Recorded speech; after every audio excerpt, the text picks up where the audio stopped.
Hi, I'm Emily Bine, a child development specialist for JCC Brooklyn, as well as a parent to two camp-age children. We are so excited to announce that as it stands right now, Kings Bay Y JCC Brooklyn Summer Camp will be opening, and our children can once again be outdoors and enjoy the 177-acre campus in Bay Ridge, Brooklyn. The camp, of course, will be operating under some heavy modifications that we will get into in a minute. As a parent myself, I had lots of questions on how this is going to go. I know I'm not alone in this. So I'm going to bring in Jason, our Senior Director of Programming, who's going to chat with me about how this summer is going to look. Thank you so much for that. So we're going to jump just straight into it. We've received a ton of questions from families all across the board in relation to camp. We're super excited, to offer camp this summer, of course, under those strict guidelines, but, anxious to hear some of those answers of those most frequently asked questions. So jumping right into it, the first question is, are you really going to be able to effectively promote social distancing within your facility? How can groups effectively be managed during these unprecedented times? Sure. Well, the beauty of the Kings Bay Y JCC Brooklyn Day Camp lies in its location, which really lends itself to social distancing. The Fort Hamilton Army Base in Bay Ridge, Brooklyn, gives us 177 acres of usable space, not just sports fields, but two outdoor swimming pools, bike trails, indoor gymnasiums, a theater, bowling alley, just to name a few things. This is a tremendous advantage in terms of social distancing, particularly in Brooklyn, where this type of space is generally impossible to find. This allows us to place campers in groups of no more than 10, and these campers will be rotating every hour between indoor and outdoor activities. By separating campers into these separate groups and separate zones, it will help us ensure limited contact between campers and help us effectively contain any potential spread of the virus. So in just hearing your response there, just a question pops into mind. Did you say 10 campers per group? I did. I said maximum of 10 campers per group. This is the suggested guidelines from the CDC. What activities should we expect to see in camp this year with all of these new guidelines being promoted by the CDC and the local and state health officials?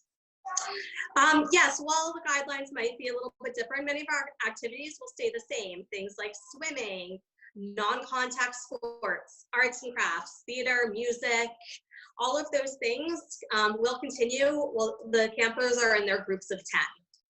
Perfect. So I guess this year we're going to put a really heavy emphasis on making sure that we keep social distancing in place in relation to any of the specialty-based activities that we're doing. Absolutely. Okay, great. So a question that just pops into my mind after hearing, these wonderful group sizes, parents are probably going to be concerned about, having their children placed in groups with their friends, from school or from prior summers. Is that a possibility? Absolutely. And as a parent, I can totally relate to that question.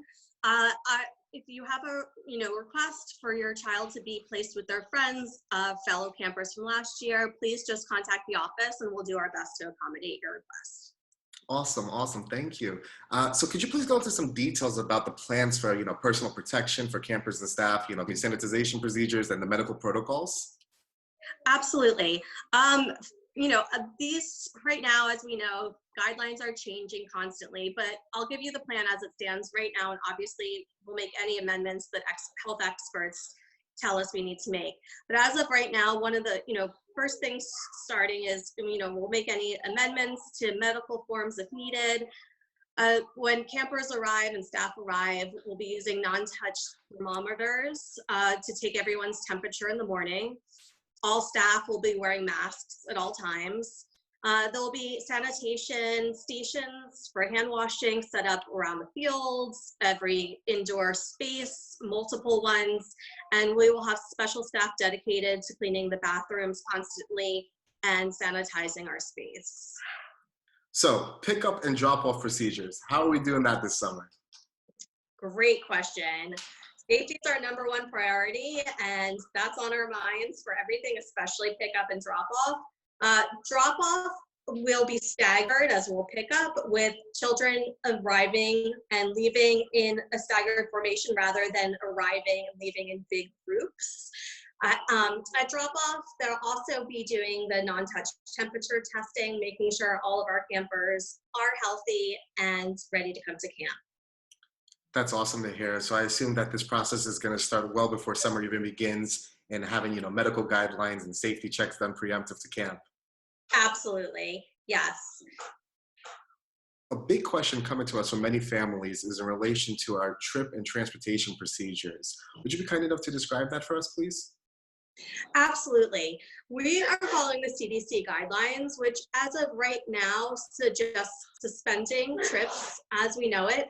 That could change at any point as guidelines change and we can, figure out a way to have some trips that still are in line with the social distancing guidelines. As far as transportation to and from the base, with the buses will be set up so that there sits one child per seat rather than the normal or the usual 2 to 3 children per seat, the way it's been done in the past, in support of the social distancing. So with groups being fully separated this summer into those groups of 10 that you mentioned, how does this relate to our lunch procedures for the upcoming summer? Is it going to be different? No, in fact, lunch will be the same, separated into our groups of 10 rather than convening together into a large lunchroom. Great. So what you're telling me is those parents that are thinking, how are you going to put 300 campers all together in one room? That's not going to be the case this summer. Not happening. They'll be with the same 10 kids they are with all day long, and the staff will, of course, have their masks on, and gloves will be used if needed. Awesome. Thank you. So a big question that's been popping up, especially in these times, has to do with, pre-existing medical conditions. What does that mean in relation to camp for this summer? Sure. We're working with CDC guidelines and want to make sure that parents are making the most informed, best decision for their child. We're happy to talk to parents one-on-one in more detail if a child has, asthma or some other pre-existing condition. Everyone, we are inclusive. We welcome children from everywhere and with all needs. So just contact us and we're happy to walk through the procedures with you.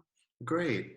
So for those families that have been asking, they want to register for camp, but they're not sure what the world is going to be like over the course of the next 2 months as we lead into the summer seasons, what should they do? Well, the thing is, we're all in that situation. There's no crystal ball to say where we'll be. So what we're saying is go ahead, let's register. Let's stay positive and optimistic that we're going to give our campers the best, safest experience. If for some reason these plans do not come to fruition, of course, we will do whatever we need to do, whether it's refund, any tuition payments or put it forward to next summer when we are assuming things will be operating beautifully, or you're welcome to give it as a donation to the organization. Wow, Emily, I can't thank you enough for taking the time to speak with us today. It's been incredibly insightful and informative. Looking forward to a wonderful summer 2020, especially under these new guidelines. I think we're going to try to make the best of it. Fantastic. Us too. Thanks. Thanks so much, Emily. Thank you.